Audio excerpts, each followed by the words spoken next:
We all know who the best shooters are in the NBA. People like Stephen Curry and Kevin Durant are obviously at the top of the list. Their names are enough to make the defense shiver. But there are a lot of new shooters coming into the league who aren't well known. They start the season with fire, but sadly don't get as many opportunities to shine. Now in this video, we're going to talk about the best NBA shooters who need more attention. But first, a reminder about our brand new giveaway. We're giving away a PS5 with a copy of NBA 2K22 and Madden 22. All you have to do is watch the full video, leave a like, comment the keyword hidden in the video, and make sure you're subscribed. It's that simple. First off, at number 10, we have Trey Murphy III from the New Orleans Pelicans. There may not be another second-year player who has started the season as well as Trey Murphy III has. Our star attempted 5.3 three-point shots per game and made 42.9% of them. The New Orleans Pelicans are so good that it's easy to forget about them. Herbert Jones, Jonas Valanciunas, and Jose Alvarado, along with big names like Zion Williamson, Brandon Ingram, and CJ McCollum, give the Pels a lot of depth. And then there's Murphy, who went 8 for 8 from the field and 4 for 4 from 3 against the Dallas Mavericks in late October. As a rookie, he shot 38.2% from three-point range, so it shouldn't be any surprise that he shot 40% this season. At number 9, we have Nicholas Batum from the LA Clippers. Nicholas Batum is not only one of the best shooters in the NBA, but also one of the best defenders. Batum's value on defense is out of this world. Head coach Tyronn Lue loves to play small ball against teams that don't want to use their big men. Batum is perfect for this strategy because he is 6 foot 8 inches tall and can shoot better than anyone else. Batum just signed a 2-year, $22 million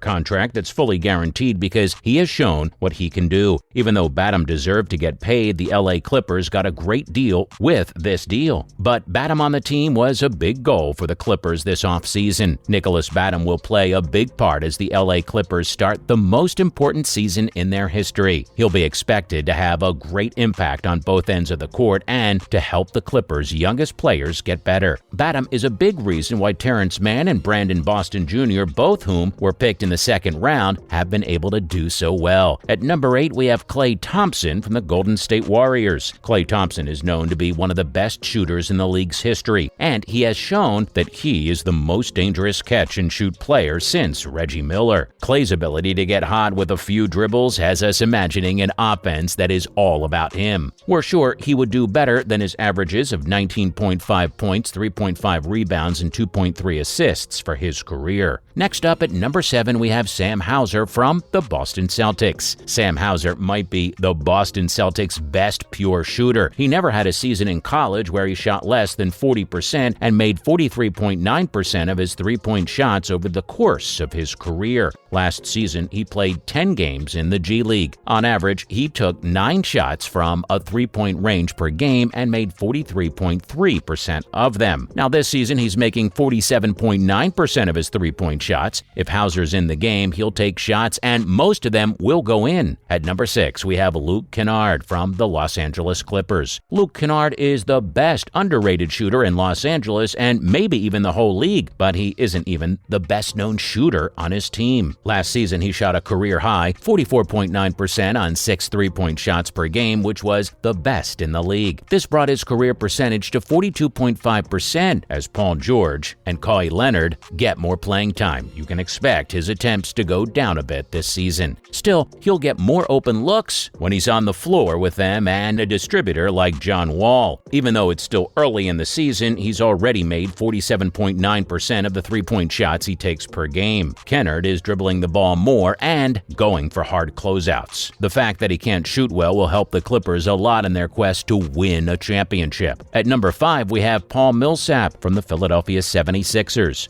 During his time with the Utah Jazz, Paul was quite the player. Since Al Jefferson hadn't done much to change Utah Jazz baseball this season, it was up to Paul Millsap to make up for the loss of Carlos Boozer. Millsap had been doing a great job of that so far. Millsap's 53.3 effective field goal percentage is the best on the team. His former teammate Jeremy Evans, who only tries 1.9 field goals per game, has a crazy 73.7 effective field goal percentage. His 114 points per 100 possessions are always second on the Jazz, behind Deron Williams' 117 points per 100 possessions. Millsap was picked in the second round of the draft, but but he's quickly becoming one of the best players in the NBA. Moving on at number 4, we have Desmond Bane from the Memphis Grizzlies. Last season was Desmond Bane's leap year, but not many people recognize it because we were all so amazed by Ja Morant's growth, as we should have been. Since last year, Bane has been the Memphis Grizzlies' second best player, and sometimes even their best. Earlier in the season, he had 3 games in a row with 30 points, one of which was shown on national TV. But his shooting got him drafted, and in 2 full seasons in the NBA, he has never shot worse than 43% from 3. The third-year player is making 41.5% of his long-range shots, and he takes more than 8.5 of them per game. Bane is more than just a spot-up shooter, as he takes 47.3% of his pull-up threes while dribbling. The TCU graduate has made big improvements in this area every year, going from 35.1% as a rookie to 43.1% last season. He can't keep up that pace, but he won't fall too far behind. This season, the Grizzlies will be on national TV more than once, and Bane is worth paying attention to. At number 3, we have Kevin Huerter from the Sacramento Kings. Kevin Huerter played with Trae Young for 4 seasons with the Atlanta Hawks. In those seasons, he made 37.9% of his three-point shots. He's shooting better than ever now and has had 51.0% of the 7.1 shots he takes per game. He makes 55.1% of his open shots, which he takes 3.5 times a night. He probably won't keep hitting at that rate, but since he's had such a good start, there's no reason he can't have his best shooting season. Huerter's hot shooting has helped the Kings go 8-2 after a 0-4 start, as he made 53.5% of his long-range shots during the last few games. He's being used more in Sacramento than he was in Atlanta, which is good for the Kings. At number 2, we have Dean Wade from the Cleveland Cavaliers. Before the season started, when the Cleveland Cavaliers gave Dean Wade a 3-year contract extension worth $18.5 million,